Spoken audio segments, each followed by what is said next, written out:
There is a secret hidden in the trembling hands of the addict, in the hollow stare of the gambler as the dice clatter across the table, in the lover who returns again and again to a poison embrace. It is not a secret about weakness, nor about vice. It is a secret about gods. Carl Jung, the explorer of the collective unconscious, saw addiction not as a failure of morality but as a misplaced pilgrimage, a soul's desperate, fumbling attempt to reach the divine through the wrong door. The bottle, the needle, the relentless scroll of the screen, these are not just escapes. They are altars. And before them, the addict kneels, not knowing that what they truly seek is not at the bottom of a glass, but in the depths of their own psyche. This is the paradox. Addiction is both a prison and a coded map to freedom. The very thing that destroys the addict is also, in Jung's vision, a distorted reflection of their deepest unmet need, for transcendence, for wholeness, for a return to something lost. The addict is not just a casualty of chemistry or circumstance. They are a modern-day Icarus, flying toward a false sun, melting not because they lack discipline, but because they have mistaken the nature of light. To enter the psychology of the addict through Jung's lens is to step into a mythic drama where the personal and the archetypal collide.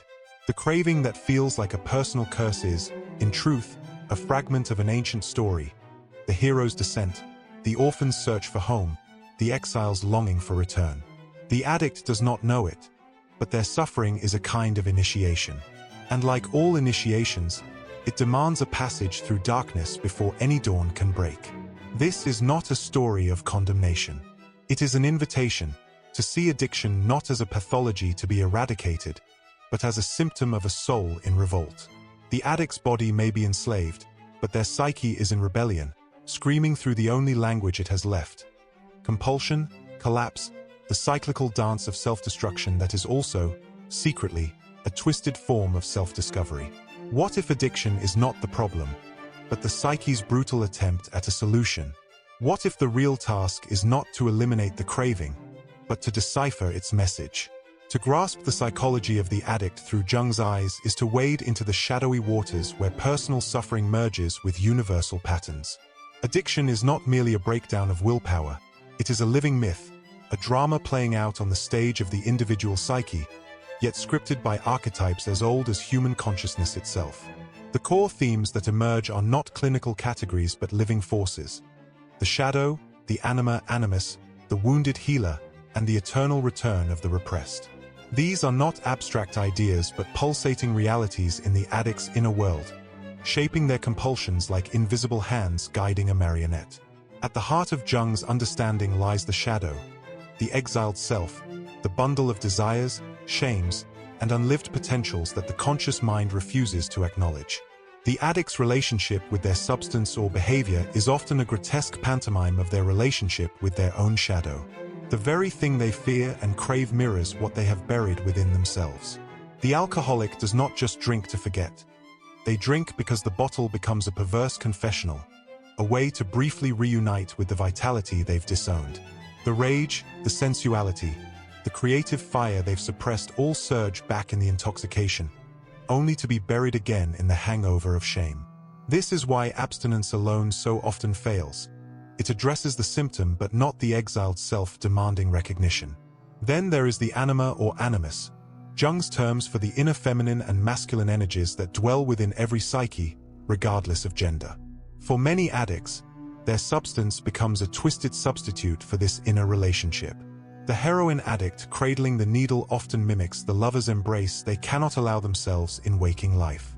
The workaholic chasing endless achievement is frequently possessed by an unintegrated animus, driving them like a merciless taskmaster. The addiction, in this light, is a misplaced longing for inner marriage, for the balance of energies that the conscious personality has lost. The tragedy is that the addict seeks in external consumption what can only be found through internal reconciliation. Perhaps most poignant is the archetype of the wounded healer, the paradox that the very damage one carries contains the medicine for wholeness. Jung saw that the addict's weakest point is also their potential turning point. The crushing weight of their dependency, the rock-bottom moment when the illusion of control shatters, is often the first crack through which true transformation can enter. This is why so many recovering addicts become counselors, why the most profound guides through darkness are those who have mapped its terrain in their own blood. The wound, when confronted rather than numbed, becomes a sacred site, not a mark of shame, but a wellspring of empathy and hard-won wisdom. Underlying all of this is what Jung called the transcendent function, the psyche's innate drive to reconcile opposites and move toward wholeness. Addiction, in its horrific way, is a manifestation of this function gone awry. The psyche, unable to integrate its contradictions healthily, creates a brutal shortcut. The highs and crashes of substance use become a crude imitation of the death and rebirth cycle that proper initiation requires. The addict's body becomes the battleground where these warring forces clash, with each relapse and recovery echoing the eternal pattern of descent and return that myths have described for millennia. This is why Jungian psychology refuses to reduce addiction to mere disease or moral failure. It is a symbolic process, a distorted but meaningful attempt by the psyche to solve its deepest conflicts. The craving that seems so personal is always also transpersonal, tapping into the same currents that have driven seekers, mystics, and artists throughout history.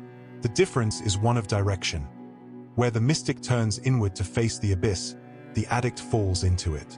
Yet even this fall contains the possibility of awakening, if one can learn to read the signs written in the language of compulsion. The addict's descent follows an ancient road paved with forgotten symbols, a path worn smooth by countless pilgrims of the abyss before them. Jung understood that addiction cannot be fully grasped through clinical observation alone. It demands to be seen through the lens of myth, where personal suffering transforms into universal story. Like Orpheus descending into Hades or Theseus navigating the labyrinth, the addict's journey follows archetypal patterns that reveal hidden meanings in their suffering. Consider the myth of Dionysus, the twice-born god of ecstasy and dissolution.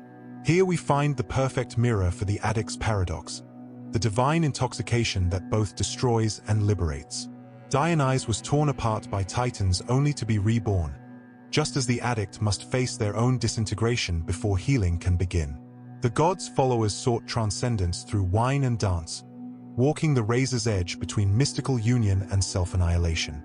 Modern addiction preserves this ancient longing but divorces it from its sacred container, leaving only the empty shell of compulsive repetition without the transformative potential. The alchemical process offers another profound symbolic framework. The addict's journey mirrors the nigredo, the blackening phase where base matter must rot before purification can occur. What society sees as degradation, alchemy understands as necessary dissolution. The alcoholic's bottle, the addict's needle, these become the modern retorts where this dark work unfolds. Alchemists spoke of the prima materia, the worthless substance that paradoxically contains the philosopher's stone. In psychological terms, this is the addiction itself, the despised condition that nonetheless holds the key to transformation if one can endure its crucible. We might also look to the Fisher King myth, where the wounded ruler's affliction mirrors the sickness of his kingdom. The addict's personal suffering always exists in relationship to collective illness, their private hell reflecting societal shadows. Our culture's rampant addictions, to substances, screens, consumption, speak to a spiritual malnutrition that transcends individual pathology.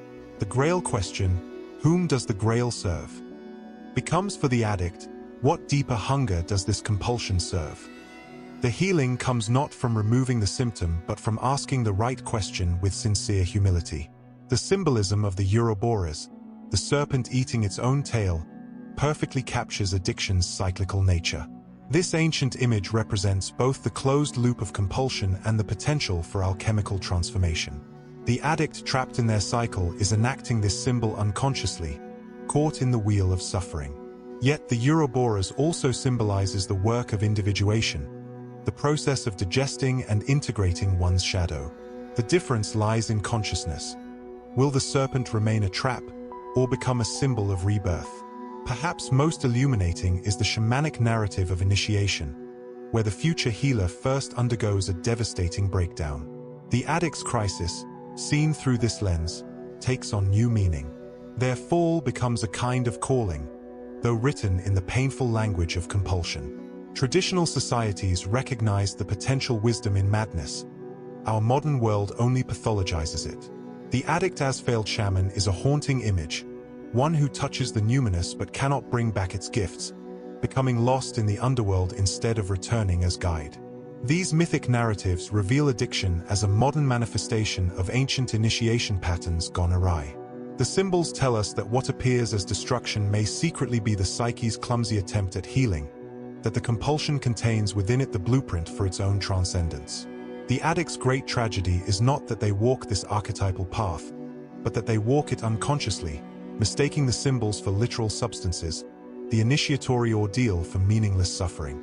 The bridge between Jung's symbolic wisdom and the addict's concrete reality is built from the very materials of their suffering. What appears as the most personal of tragedies transforms, under the alchemical light of consciousness, into a living workshop of the soul. The practical application of these insights begins with a fundamental reorientation, not away from addiction, but through it, using its fiery momentum as the energy for transformation.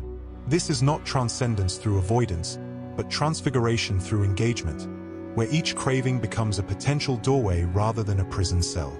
The first real-world implication is the necessity of shadow work, not as abstract concept but as daily practice.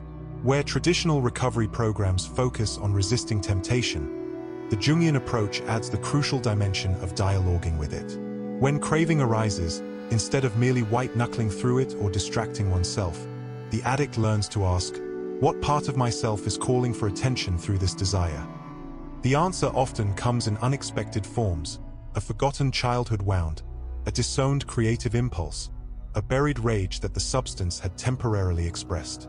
Practical tools for this work include active imagination exercises where the addict visualizes their craving as a character and engages it in conversation, or journaling techniques that trace the emotional roots of each urge rather than just its surface manifestation. In the clinical setting, this translates to therapy that honors the symbolic dimension of addiction.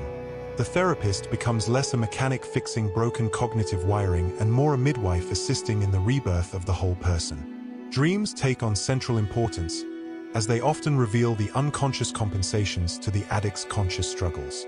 A patient addicted to stimulants might dream repeatedly of exhausted runners. The alcoholic might dream of poisoned wells.